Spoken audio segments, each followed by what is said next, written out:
Hello. Anyway, it has been a while since I uploaded any videos, and there's actually a reason for that.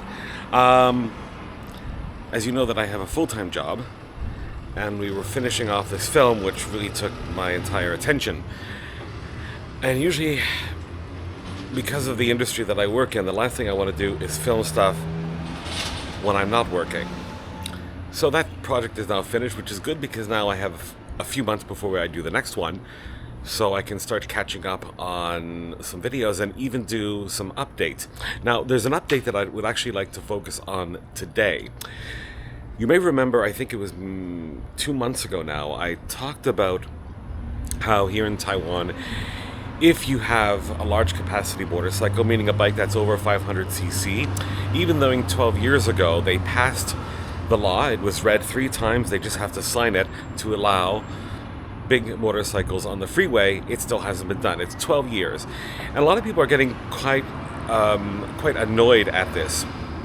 And I was telling you about a chap by the name of Evan who has a channel, which I will link to below, that started doing civil disobedience.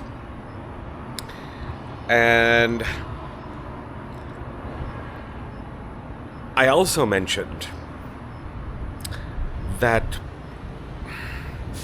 because of especially corrupt officials and corrupt police is the main reason why this is taking a lot longer than it actually should. Now, you want to talk about corrupt police? To give a little bit of context here, Taiwan was under martial law until the mid-1980s, when martial law was lifted. But sadly, there's people, some police, in some police departments, that still kind of act as if they're under martial law and don't really like civil disobedience from anybody because it means they're not in control. It really is all about control. And this is a bit of a problem. There were a few cases that I cited in that video where I mentioned the chief of police of Taipei just was oddly invited to a party that was by a gangster. 15 police officers, I believe it was 15, in the city of Geelong, which is in the northern tip of Taiwan, ended up at a dinner party that was organized by some gangsters. And then just this past week, just a few days ago, a police officer in Sanchong was caught blackmailing people by putting hidden cameras in love hotels and then blackmailing them for money. It's a bit of a problem here. Police corruption is a bit of a problem. There's another video that I will talk about in the next video of somebody who is quite naive, and I came across her video on the channel that she has, and it was just a propaganda piece for the police here in Taiwan. Anyway, getting back to Evan. Now, Evan's videos are predominantly in Chinese, but this is one that he actually did in English. So let's roll it now. I initiated a peaceful protest to advocate for the right of motorcycles to travel on freeways. The authorities treat motorcycle riders as if they are committing serious crimes. Despite the law allowing large displacement motorcycles to use the freeways, they still use violence to exclude motorcycles from the freeways. However, I was arrested by the police and charged with multiple offenses. As a result, I held a press conference to denounce this injustice. This is Poem of Biker, an advocate of traffic safety, equal rights of way, and a junior high school teacher. During the past 3 years, I've been delivering knowledge related to traffic via my YouTube channel and FB fan page, expecting myself to demonstrate manners of public affairs participation to my students, while helping our next generation step out the traffic hell via communication with the society. I'm not some internet celebrities that rely on viral clips to make a living, but a citizen that has a decent job who spends his spare time to rights of way. During the past 1 year, in addition to preparing and attending serial Stop Killing Pedestrians parades, I also launched several social movements for bigger bikes to drive on Taiwan freeways. As such, rights for bigger bikes are actually a regulation passed 12 years ago legitimately via 3 readings. Said regulation is never implemented even till now. We tried every single legal method in the system, including legislator lobbying, launching petitions, and holding rallies, though we never received any proper responses from the authorities. We never even had one hearing. Thus, civil disobedience is the only method we could use.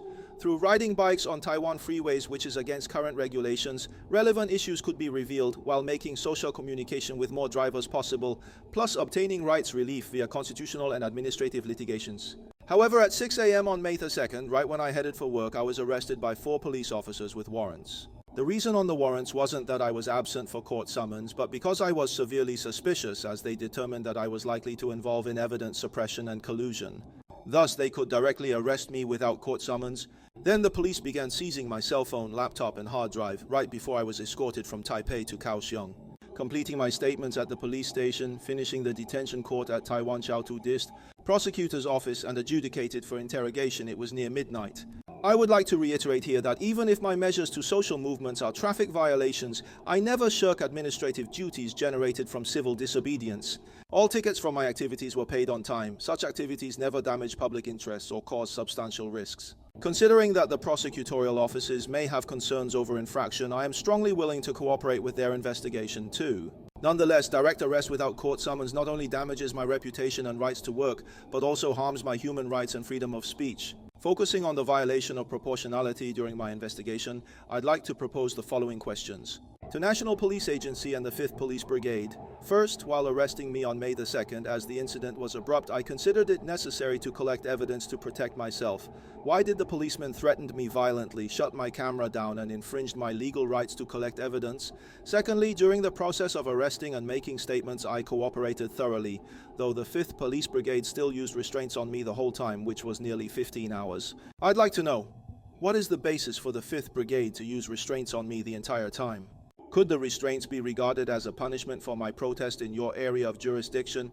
Then I'd like to inquire the Ministry of Justice, which accused me of offences against public safety, offences of obstructing an officer in discharge of duties, and sedition, while citing Article 76(3) of Code of Criminal Procedure, facts sufficient to justify a view that the accused may destroy, forge, or alter evidence or conspire with a co-offender or witness to arrest me without issuing summons. Now, what was your fact to make the judgment afterwards? All my protests on freeways during the past year were provided with public posts and videos. The police officers have recorded for the whole course using body cameras or similar devices. So who would I be able to destroy the evidence? How could I conspire with a co-offender? Even if all relevant evidence was public, authorities have arrested me directly, searching and seizing my cell phone, laptop, and hard drive. Did your actions comply with proportionality? Isn't this an abuse from authorities to suppress social activists? Did you attempt to use this way to silence me from speaking out on major social issues? I chose to stand out before the investigation ends because authority abuses by prosecutorial offices could hazard public interest severely.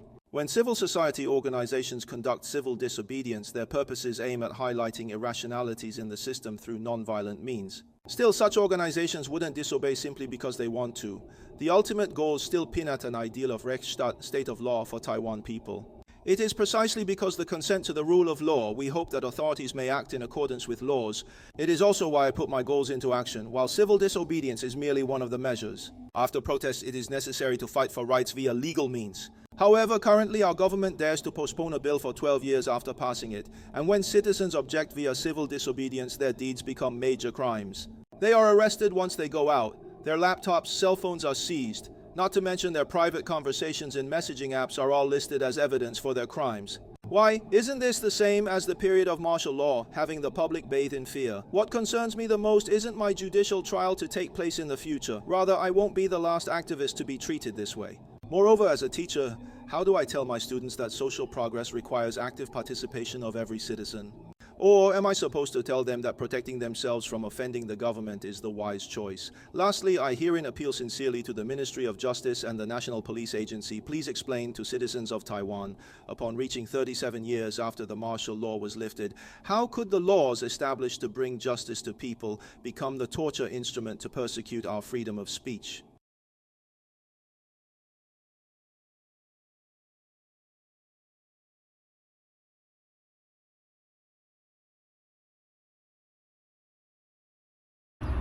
So you can see the kind of tactics they are using, which is really odd. Like I said, they don't like people doing civil disobedience, and will try to do anything to make life miserable for that person. In the process of this, he even lost his job, which you know, despite the fact that some people are making videos of how good the police are here in Taiwan, they shouldn't be looking at it with rose-colored glasses. Anyway, I'm going to be doing another video on this story as it's kind of developing. Like, comment, and subscribe. It's really nice to be back. And there should be some interesting content over the next few months. Actually, right now, I am on holiday. As I said, I just finished doing this film, so I'm taking a couple of days off heading to the beach. Well, actually, I'm at the beach now. But this morning I decided to come off to Starbucks. Only because all the other cafes in this area tend to open at 12 o'clock. I mean, you want your morning coffee. You don't go at 12 o'clock, right? Anyway, like, comment, and subscribe. And I'll see you soon.